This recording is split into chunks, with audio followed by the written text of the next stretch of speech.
সুপ্রিয় দর্শক, আসসালামু আলাইকুম।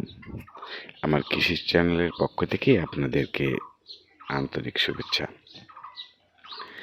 আজকে যে বিষয়টি আপনাদের সামনে উপস্থাপন করব সেটি হচ্ছে কদবেল। এই গাছটিকে আমাদের এলাকায় কদবেল বলে। কদবেল অনেক ঔষধি এবং শক্তিশালী একটা ফল। এটা আমাদের দেশীয় ফল। আপনাদের এলাকায় কি বলে জানি না, তবে এই গাছটা এবার 7-8 বছর পরে, 7-8 বছর বয়সের পরে এবার কুঁড়ি দেখতে পাচ্ছি এবং এবারই প্রথম এসেছে কদবেলের কুঁড়ি। আপনাদেরকে দেখাতে পারবো না, কুঁড়িগুলো তো অনেক ছোট অবস্থানে রয়েছে। আসলে দেখানো আমার পক্ষে খুব কষ্ট হবে। কোথায় অনেক অনেক কুঁড়ি গতকালকেও দেখলাম। এই যে আমি একটু জুম করে দেখাই, দেখেন দেখা যায় কি না কুঁড়ি।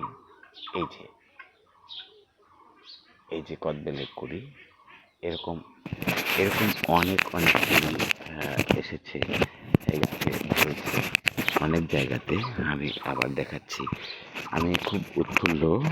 আমি অনেক কদবেল ভর্তা পছন্দ করি। আমার সাথে সাথে আপনারাও হয়তো অনেকেই এটা পছন্দ করেন, এই কদবেল ভর্তা। গাছের মাথায় দেখা যায় কুঁড়ি। এই দেখেন, এখানে চোখে পড়বে কিনা জানি না, আমার অল্প দামের ক্যামেরায় হয়তো এত ক্লিয়ার দেখাতে পারবো না আপনাদের।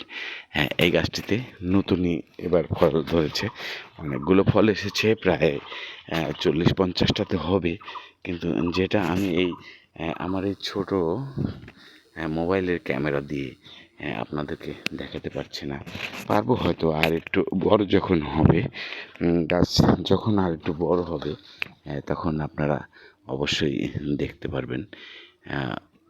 তো কদবেল অবশ্যই অনেক অনেক পরে ফল ধরে, ফল আসে। আমারটা তো প্রায় 8 বছর পরে এবার নতুন ফল দেখতে পেলাম। তো দোয়া করবেন আমাকে। আমি সব ধরনের ফলের গাছই লাগানোর চেষ্টা করেছি আমার অল্প জায়গাতে। আমার জন্য দোয়া করবেন যেন আমি নিজে খেতে পারি এবং আরও 10 জনকে খাওয়াতে পারি। আমার বিক্রি করা বা ব্যবসা করা এটা আমার নিয়ত নেই, আমার ইচ্ছা নেই। আমার ইচ্ছা যে নিজে খেতে পারবো, 2-4টে মানুষই খাবে, দোয়া করবে, এটাই আমার জন্য যথেষ্ট। ভালো থাকবেন সবাই। আসসালামু আলাইকুম।